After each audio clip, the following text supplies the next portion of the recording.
SV6 news కు స్వాగతం. ముందుగా హెడ్లైన్స్. రాహుల్ గాంధీ పెద్ద మనసు, విరాళంగా 1 నెల జీతం.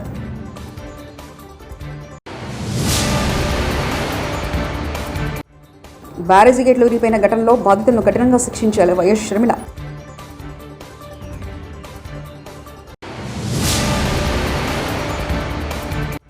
బుడమేరుకు మళ్లీ వరద, లోకేష్ కు చంద్రబాబు కీలక ఆదేశాలు.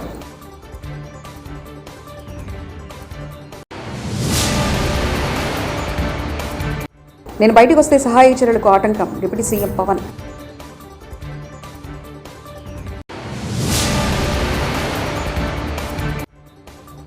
లక్ష చెట్లు కూల్చడంపై మంత్రి సీతక్క విస్మయం.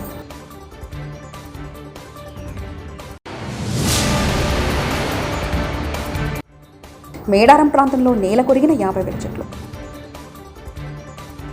లోక్సభ ప్రతిపక్ష నాయకుడు కాంగ్రెస్ ఎంపీ, ఆ పార్టీ అగ్రనేత రాహుల్ గాంధీ మరోసారి తన పెద్ద మనసు చాటుకున్నారు. కేరళలో ఇటీవల విలయం సృష్టించిన వయనాడు కొండ చర్యల బాధితులకు 1 నెల జీతాన్ని ప్రకటించారు. వయనాడులో పునరావాసం కోసం కార్యక్రమాలు చేపడుతున్న కేరళ ప్రదేశ్ కాంగ్రెస్ కమిటీకి కేపీసీసీ ఈ సాయాన్ని ఆయన అందజేయనున్నారు. కృష్ణానదిపై నిర్మించిన ప్రకాశం బ్యారేజ్ గేట్లు విరిగిపోయిన ఘటనలో బాధితులను కఠినంగా శిక్షించాలని ఆంధ్రప్రదేశ్ ప్రభుత్వాన్ని PCC chief YS Sharmila demand చేశారు. బుధవారం ప్రకాశం బ్యారేజ్ని వైఎస్ షర్మిల పరిశీలించారు. అనంతరం వైఎస్ షర్మిల మాట్లాడుతూ ప్రకాశం బ్యారేజ్ వద్ద కావాలని పడవలను వదిలారా అని సందేహం వ్యక్తం చేశారు. అందుకు బాధితులు ఎవరో గుర్తించి వారిని కఠినంగా శిక్షించాలని ప్రభుత్వానికి సూచించారు. మేడారంలో 500 ఎకరాల్లో చెట్లు నెలకొరడంపై మంత్రి సీతక్క ఆదేశారు. రాష్ట్ర సచివాలయం నుంచి పీసీసీఎఫ్ డిఎఫ్లతో టెలిఫోన్లతో మంత్రి మాట్లాడారు. 2 రోజుల క్రితమే చెట్లు నెలకొరిన ప్రాంతాన్ని సీతక్క సందర్శించారు. 1,00,000 చెట్ల వరకు నెలకొనడం పట్ల మంత్రి విస్మయం వ్యక్తం చేశారు. ఈ స్థాయిలో అటవీ విధ్వంసం జరగడం పట్ల ఆశ్చర్యాన్ని వ్యక్తం చేశారు.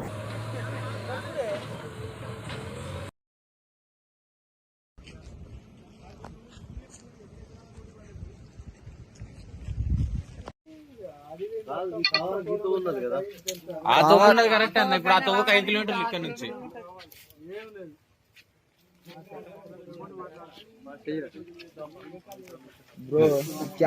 క్యాబిన్ ఎరుగుతారా?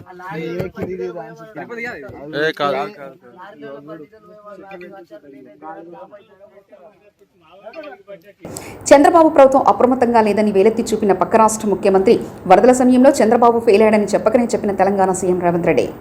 వర్షము ఒకే రకమైన పరిస్థితులు ఉంటే అవతలెంత జరిగింది నష్టం, యువతలెంత జరిగిందో ఒక అంచనా వేయండి. ఈ ప్రభుత్వం అప్రమత్తంగా ఉందో లేదో. అవతల నష్టం జరగడం కూడా బాధాకరం. అవతల జరిగి ఉండొద్దు, యువతల జరిగి ఉండొద్దు. కాకపోతే ఈ ప్రభుత్వం అప్రమత్తంగా ఉందా లేదా అని. హుజూర్ నగర పట్టణంలో శివాలయం సమీపంలో కాలనీలో మంత్రి ఉత్తమ్ కుమార్ రెడ్డి సందర్శించగా చెరుకట్ట వెంట నిర్మించిన కాలువ వల్లే స్థానికులు ఇబ్బంది పడుతున్నారని చెప్పారు. హుజూర్ నగర్ శ్రీనివాస్ మీద ఆగ్రహం వ్యక్తం చేస్తూ ఆయన వెంటనే సస్పెండ్ చేయాలని ఉన్నతాధికారులకు ఆదేశించారు. ఇక్కడ ఉన్న ఏవీ శ్రీనివాస్ సస్పెండ్ చేయండి. అతని నెగ్లిజెన్స్ వల్ల జనానికి చాలా ఇబ్బంది అవుతుంది. ఓకే. వరదల్లో మునిగిపోయిన వాహనాలను ఫైర్ డిపార్ట్మెంట్ సిబ్బందితో క్లీన్ చేస్తాం. అలాగే ఆ వాహనాల రిపేర్ కోసం బ్యాంకులతో, ఇన్సూరెన్స్ కంపెనీలతో మాట్లాడి ఇన్సూరెన్స్ క్లెయిమ్ అయ్యేలా చేస్తామంటూ సీఎం చంద్రబాబు నాయుడు వ్యాఖ్యానించారు. కూడా ఫైర్ సర్వీస్ అప్పచెప్తున్నాం. ఎక్కడికక్కడ అవి కూడా క్లీన్ చేసి మళ్ళా రిపేర్ గంట పంపించే విధంగా. ఇంకో పక్కన రేపో ఎల్లుండో బ్యాంకర్స్తో, ఇన్సూరెన్స్ కంపెనీస్తో కూడా ఒక మీటింగ్ పెట్టుకుంటాం. ఏవైతే మోటార్ వెహికల్స్ ఉన్నాయో, లేకుంటే ఈ ఆటోలు కానీ కార్లు కానీ ఉన్నాయో వాళ్ళకందరికీ ఇన్సూరెన్స్ ఇప్పించాల్సిన అవసరం ఉంది. ఆ ఇన్సూరెన్స్ ఇప్పించడానికి ఏమేం చేయాలో చేసి ఒక 15 days లోపల అవసరమైతే సర్టిఫికెట్స్ అన్ని కూడా ఇప్పించి ఏ విధంగా క్లెయిమ్స్ అన్ని సెటిల్ చేయాలో చేస్తాం. కంటోన్మెంట్ బోర్డు పరిధిలో ప్రజలకు త్రాగునీటి దాహార్తి తీర్చేందుకు అన్ని విధాలా కృషి చేస్తున్నట్లు cantonment MLA Shri Ganesh cantonment board తెలిపారు.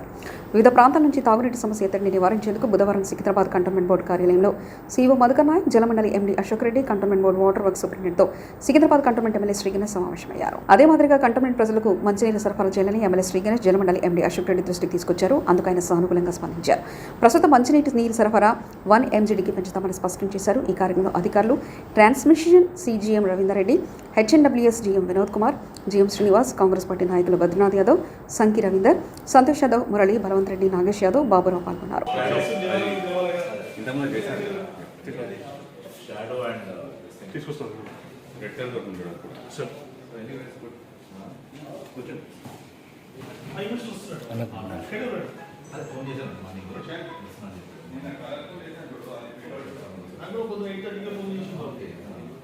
చూసుకొని వాట్సాప్ తర్వాత వాట్సాప్ చెక్ చేసి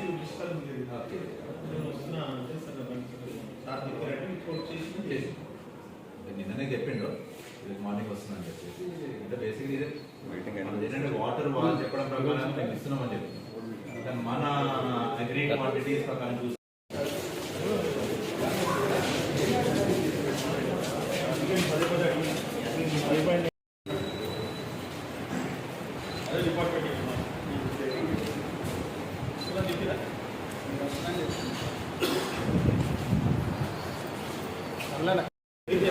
చాలా ఇంపార్టెంట్ మీరు వచ్చి ఫటాఫట్ తీసుకొని ఇవ్వద్దు సార్.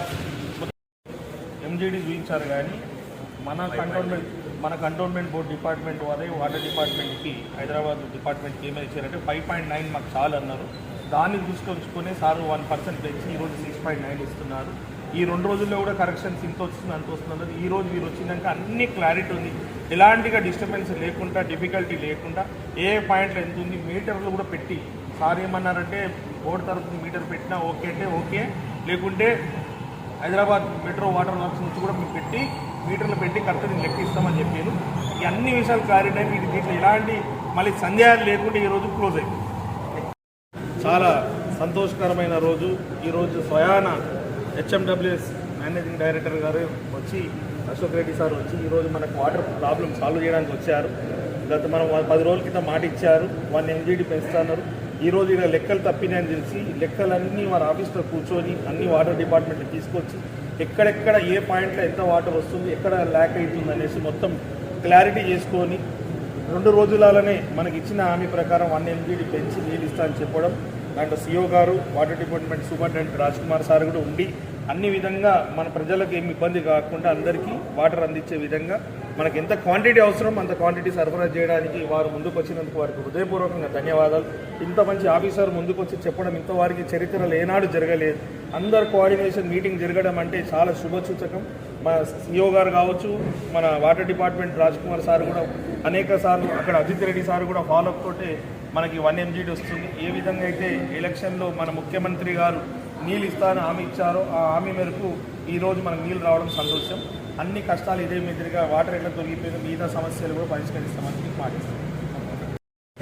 వాటర్ ప్రాబ్లము అనేది జిహెచ్ఎంసీ ఏరియాలో మనం ఏదైతే ఆల్టర్నేటివ్ డే ఇస్తున్నామో అట్లాగే కంటోన్మెంట్లో కొన్ని ప్రాంతాల్లో మనకి ఆల్టర్నేటివ్ డే కాకుండా 3 days 4 days కూడా రావట్లేదు అనేది ఎమ్మెల్యే గారు సీఎం గారు దృష్టి తీసుకురావడం. అంటే మేమంతా రివ్యూ చేసాం. అంటే 2014 నుంచి ఏదైతే వాటర్ ఇస్తున్నామో అంత వాటర్ ఇస్తున్నాము ఇక్కడ. అంటే 5.9 MGD ఏదైతే వాటర్ వస్తుందో అది ఇస్తున్నాం. మనకి 2014 తర్వాత 10 సంవత్సరాల్లో మనకి అడిషనల్గా జిహెచ్ఎంసీ ఏరియా పెరిగింది కానీ వాటర్ ఏమి వాటర్ బోర్డు అడిషనల్గా తీసుకోలేదు. అక్కడ నుంచి కూడా మనకి సప్లై కూడా ఏమీ ఎక్స్ట్రా రాలేదు. సో ఇక్కడ 4 days 5 days కూడా కొన్ని ఏరియాస్లో వస్తుంది అనేది అయితే సీఎం గారి దృష్టికి తీసుకొచ్చారో మేము కంటోన్మెంట్ ఆఫీసర్తో డిస్కస్ చేశాము. 5.9 MGDని కొద్దిగా ఇంకొక 1 MGDని కనుక అడిషనల్ ఇవ్వగలిగితే కొన్ని ఏరియాస్ ఆల్టర్నేటివ్ డే, కొన్ని ఏరియాస్ అవసరమైతే 1 in 3 days కూడా చేయడానికి ఛాన్స్ ఉంటుంది.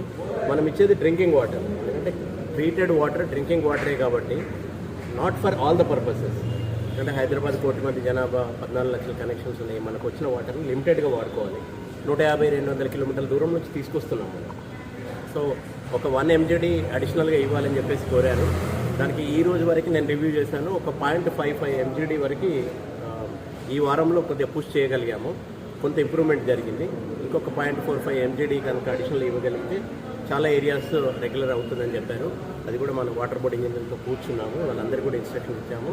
ఆ 0.45 MGD కూడా నెక్స్ట్ 3-4 daysలో కనుక అడిషనల్గా పుష్ చేయగలిగితే దాదాపుగా ఇక్కడ ఉన్న ప్రాబ్లం సాల్వ్ అవుతుంది. అంటే ఎవ్రీడే వాటర్ ఇచ్చేంత కాదు కానీ సిటీలో ఏ విధంగా వస్తుందో ఇక్కడ కూడా ఆ విధంగా రావడానికి ఆస్కారం. అడిషనల్ ఛార్జ్ తీసుకోవట్లేదు సార్ దీనికి? అవన్నీ తాను తన భర్త కాయా కష్టం చేసి సంపాదించిన ఆస్తులను లాక్కోవడంతో పాటు తనకున్న 18 ఎకరాల భూమిని తన కుమారులు అక్రమంగా లాక్కొని తనను ఇంటి నుంచి గెంటివేశారని నల్గొండ జిల్లా శాలిగౌరారం మండలం పెరకకొండారం గ్రామానికి చెందిన పులగం పిచ్చమ్మ ఆరోపించారు. తన భర్త పులగం ధర్మారెడ్డి తాను కాయా కష్టం చేసి స్వగ్రామంలో ఇల్లును నిర్మించుకోవడంతో పాటు 18 ఎకరాల భూమిని కొనుగోలు చేసి సాగు చేస్తున్నామని తెలిపారు. తన భర్త మరణానంతరం కొడుకులు పులగం రఘుపతిరెడ్డి, పులగం వేణుగోపాల్ రెడ్డిలు తమ భార్యలతో కలిసి తన పేరిట ఉన్న 18 ఎకరాల భూమితో పాటు ఇంటిని వారి పేరిట బలవంతంగా రిజిస్ట్రేషన్ చేయించుకున్నారని ఆరోపించారు. తన భూమిని, ఇల్లును తనకిప్పించాలని కోరుతూ పులగం పిచ్చమ్మ న్యాయవాదులతో హైదరాబాద్లోని తెలంగాణ మానవ హక్కుల కమిషన్ కార్యాలయంలో బుధవారం ఫిర్యాదు చేశారు. ఈ సందర్భంగా ఆమె మాట్లాడుతూ పిల్లల్ని కనిపెంచి ఉన్నత విద్యావంతులుగా చేయించారని తెలిపారు. వృద్ధాప్యంలో తనను ఇష్టానుసారంగా తిడుతూ తన పేరిట ఉన్న 18 ఎకరాల భూమితో పాటు సొంతింటిని వారి పేరిట బలవంతంగా రిజిస్ట్రేషన్ చేయించుకున్నారని ఆరోపించారు. వృద్ధాప్యంలో ఉన్న తనను తన కుమారులు ఆస్తి కోసం ఇంటి నుంచి గెంటివేసి తన ఆస్తులను చేజిక్కించుకున్నారని ఆవేదన వ్యక్తం చేస్తున్నారు. ప్రస్తుతం తన కుమార్తె వద్ద ఉంటున్నారని పేర్కొన్నారు. తన కుమారుల నుండి తనకు, కూతురికి, అల్లుడికి ప్రాణహాని ఉందని తెలిపారు. తన కుమారుల నుంచి భూమితో పాటు ఇంటిని తనకు అప్పచెప్పి తనకు, తన కూతురు కుటుంబానికి ప్రాణరక్షణ కల్పించాలని ఆమె మానవ హక్కుల కమిషనర్ను కోరారు. గుట్టు బయట పెట్టలేదు. సరే, నా ఎల్లగొట్టినా కానీ నేను ఓర్చుకున్నా. నా కొడుకులు ఇయ్యాల కాకుండా రేపు వచ్చి బతిలాడతారు అనుకున్నా. ఇంటింటికి నేను లంగనని, దొంగనని, నా బిడ్డ అప్పుల పాలైందని, అది అని ఇదని, నా బిడ్డని అన్యాయంగా నా అల్లుని ఇష్టం వచ్చినట్టు లంచ కొడుక, లమ్మిడి కొడుక అని ఇష్టం వచ్చినట్టు కూతలు కూసుడు మమ్మల్ని బదారు పాలు చేసినారు. అందుకనే నేను ఒక్కటే నాన్న నేను ఓపిక పట్టినా. ఇక నా వల్ల కాదు నేను ఓపిక పట్టడానికి. ఇంకా నాకు తలెంటికలన్నీ ఉన్నాయి చెప్పాలంటే, కానీ నేను ఆ ఓపిక నాకు ఆ దేవులాటకు నాకు ససించిపోతున్నా. ఒక్కటే విషయం నాన్న, నా అమ్మగారు ఆస్తి నాకు కావాలి నాన్న. నేను ఎంత ఇచ్చిన్నో అంత నాకు కావాలి. ఇవాళ ఒకటే విషయం, మిమ్మల్ని అయితే జీతాలు ఉంచలే, మిమ్మల్ని అయితే అప్పేయలేదు, మంచిగా జాబులు చేస్తున్నారు, మీరు సంపాదించుకుంటున్నారు, కోట్లు సంపాదించుకున్నారు. ఇవాళ అమ్మ అక్కర్లేదు. అమ్మ ఆస్తి ఎట్లా అక్కర ఉంటుంది? అది మాత్రం న్యాయం చేయాలి నాయన. మున్సిపల్ కోర్టు కానీ, సెషన్ కోర్టు కానీ, హైకోర్టు కానీ, అందరికీ వకీళ్ళకు కానీ, మీ టీవీ ఛానల్ వాళ్ళకు అందరికీ నేను నమస్కారం చేసి మిమ్మల్ని దండం పెడుతున్నాను ఆయన. ఇటువంటి కష్టం ఎదటోనికి రావద్దు, ఏ తల్లికి రావద్దు. అందరం కొడుకులకు అన్నోళ్ళ నేను. ఇవాళ నీ పిల్లలంటే నీకెంత ప్రేమో, నా పిల్లలంటే నాకంతే ప్రేమ అని నేను అట్లా అనుకున్నా, కానీ నన్ను ఇట్లా ఆగం పాలన చేస్తారని నేను అనుకోలేదు నాన్న. నా పేరు పులగం ధర్మారెడ్డి. నాకు ఇద్దరు కొడుకులు, ఒక బిడ్డ. పెద్ద కొడుకు పోలీస్ డిపార్ట్మెంట్లో చేస్తుండు, చిన్న కొడుకు ఐబీఎంలో చేస్తుండు, చిన్న కోడలు రెడ్డి ల్యాబ్లో చేస్తుంది.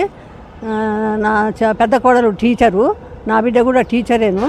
నేనే బర్ల కాసిన, అందరికి జాబులు చేయించిన, వీళ్ళ చదువుల కొరకు వ్యవసాయం భూమి 40 ఏళ్ళు చేసిన, నల్గొండకు వచ్చిన. నా అమ్మగారు 12 ఎకరాల భూమి ఇచ్చిండ్రు. నేను కష్టపడి 6 ఎకరాల భూమి కొనుక్కున్నా. 3 కిలోమీటర్ల దూరం బాయి నల్గొండకి చదువుల కొరకు వచ్చిన. అందరినీ ఏరే జిల్లాలలో చదువులు చెప్పించిన, లచ్చలు పెట్టి. ఆ రోజుల్లో నేనే బర్ల జాదిన, నల్లగొండల కోలపారం వేసుకొని కోల జాదిన. మాకు చదువు సంజలు లేవు నాయన, ఎట్లా బతకాలనేది నేను ఏర్పాటు చేసిన. ఇంట్లో బోరు పడకుంటే పక్కన మిల్లు ఉన్నది, ఆ మిల్లు కాంచి నేను బోరు నీళ్ళు కొట్టి కోల జాదిన, అందరికి చదువులు చెప్పించిన, మందు కొట్టిన, రోజు 4 ఎకరాలకు మందు కొట్టిన, గోడలు పెట్టిన, ఇస్తార్లు కుట్టిన, సాపలు అల్లిన. నా చిలకల పని లేకుంటే పక్క చిలకలకు పోయి కూలికి పోయేది. ఆ కూలి పైసలు తెచ్చి ఇంట్లో ఖర్చుకు వాడుకుండేది. నేను అటువంటి కష్టపడి బర్ల కాసి నా కొడుకులకు నేను నౌకర్లు చేపించి, చుట్టం పక్క అన్నలు తమ్ములు తోడు నీడ ఎవరు మేనత్తలు మేనమారు అట్టిళ్ళు పుట్టిళ్ళు ఎవ్వరు లేరు. అంతా నా కొడుకులే నాకు ధీమా అనుకున్నా. నా అమ్మగారి పాలు ఊళ్ళనే, నా అత్తగారి పాలు ఊళ్ళనే, అందరికన్నా నా పిల్లలు మెండుండాలి అనేది నేను అట్లా భావించి వాళ్ళందరినీ సెటిల్ చేసిన తర్వాత నన్ను పచ్చిం చేసి ఇక భూమి నా పెనుడు చచ్చిపోయినాక భూమి ఎట్లా పట్టా చేసుకోవాలని నన్ను ఒత్తిడి చేసి నా భూమి పట్టా చేసుకున్నారు, నా ఇల్లు పట్టా చేసుకున్నారు. ఇంట్లో 4 గంటల నుంచి 10 గంటల రేతి దాకా బంధించి ఇంట్లో నా సొంత ఇంట్లో బంధించి సంతకాలు పెట్టించుకొని పట్టా చేసుకొని ఎట్లా చేసుకుంటారు అనుకుంటున్నాం. అది కూడా మోసం చేసిండ్రు. నేను దేవుడా భగవంతుడా సత్యంగా చెప్తున్నా, నాకు ఎడిసి పైసలు ఇచ్చిన దాని పేరు ఏందో నాకు రాదు. పైసలు ఇచ్చి చేసుకున్నట్టు మోసం చేసి పట్టా చేసుకుంటున్నా ఆయన. నాకు అవన్నీ నాకు తెలియదు, అన్నీ వాళ్ళే చేసిండ్రు. ఇన్ని కష్టాల పడి నేను అందరినీ నేను సెటిల్ చేస్తే ఇవాళ నా ఇంటికి ఎవరు రాని అని అంటాడు, మా ఇంటికి రాకంటారు. ఫోన్లు చేస్తే కిడ్నాప్ డిస్కౌంట్ చేస్తాడు. ఫోన్ కొనిచ్చి దాన్ని ఫోన్లు మాట్లాడకుండా డిస్కౌంట్ చేసేసిండు. ఏడన్నా కలిస్తే ఊపిరి కోర్టుకు పోతే నిన్ను కొత్త బీసుకు చంపుతా అంటాడు. ఈరోజు 4/9/24 నాడు పులగం పిచ్చమ్మ పెర్కకొండారాం గ్రామము, అలాగే మండలము శాలిగౌరారం, నల్గొండ జిల్లా వాస్తవీరాలు తన కొడుకులైన పులగం రఘుపతి రెడ్డి, అలాగే చిన్న కొడుకైన పులగం వేణుగోపాల్ రెడ్డి ఇద్దరి నుంచి ప్రాణహాని ఉంది అని చెప్పి హ్యూమన్ రైట్స్ కమిషన్ని ఆశ్రయించడం జరిగినది. ఈ ఇద్దరు కొడుకులలో పెద్దవాడైన పులగం రఘుపతి రెడ్డి గారు పోలీస్ డిపార్ట్మెంట్ నందు పనిచేస్తున్నారు. అలాగే చిన్న కొడుకు IBMలో కంప్యూటర్ సైన్సెస్ చదివి సాఫ్ట్వేర్ ఇంజనీర్గా పనిచేస్తున్నారు. అయితే ఈ ఇద్దరు కొడుకులు 2019లో ఈ పులగం పిచ్చమ్మ ఆస్తి అయిన 3 ఎకరాల 27 గుంటలు పెరకకొండారాం గ్రామమునందు ఉన్నది. అలాగే ఈమెకి హౌస్ ప్రాపర్టీ 423 గజాలు నల్గొండ టౌన్లో ఉన్నది. ఈ 2 ప్రాపర్టీసు ఈ తల్లి నుండి 30/12/2019 నాడు కొట్టి బెదిరించి అదిరించి భయపెట్టి దౌర్జన్యంగా తమ పేరు మీద రిజిస్ట్రేషన్ చేయించుకొని ఈ తల్లిని కొట్టి తరిమేస్తే ఈ తల్లి దిక్కులేని పరిస్థితుల్లో తన కూతురు నందు హైదరాబాదులో నివాసం ఉంటున్నది. ఇప్పటికీ ఆ కొడుకులు పోలీసులను ఆశ్రయించినా కోర్టుని ఆశ్రయించినా నిన్ను ప్రాణాలతో వదలం, గ్యారంటీ చంపుతామంటే నాకు ప్రాణరక్షణ కల్పించండి, అలాగే నా ఆస్తి కూడా నాకు వెనక్కి ఇప్పించండి అని చెప్పి హ్యూమన్ రైట్స్ కమిషన్ నందు ఈమె ఫిర్యాదు దాఖలు చేసినది. హ్యూమన్ రైట్స్ కమిషన్ వారు ఆ సదరు ఫిర్యాదును తీసుకొని స్వీకరించి హియరింగ్ డేట్ ఇవ్వడం జరిగినది. రైట్ టు ప్రాపర్టీ అలాగే right to life and personal Liberty main ఎజెండాగా ఈ కంప్లైంట్ కొనసాగుతున్నది. హ్యూమన్ రైట్స్ కమిషన్ వారు కూడా ఈ కంప్లైంట్ని స్వీకరించి తమ ఫిర్యాదుని ఒక హియరింగ్. రాహుల్ గాంధీ పెద్ద మనసు, విరాళంగా 1 నెల జీతం.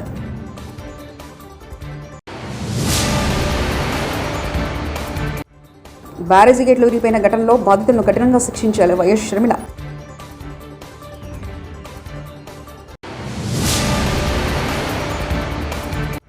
బుడమేరుకు మళ్లీ వరద, లోకేష్కు చంద్రబాబు కీలక ఆదేశాలు.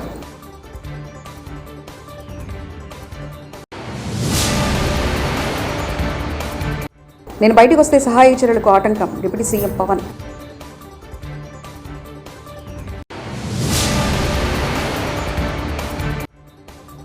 లక్ష చెట్లు కూల్చడంపై మంత్రి సీతక్క విస్మయం.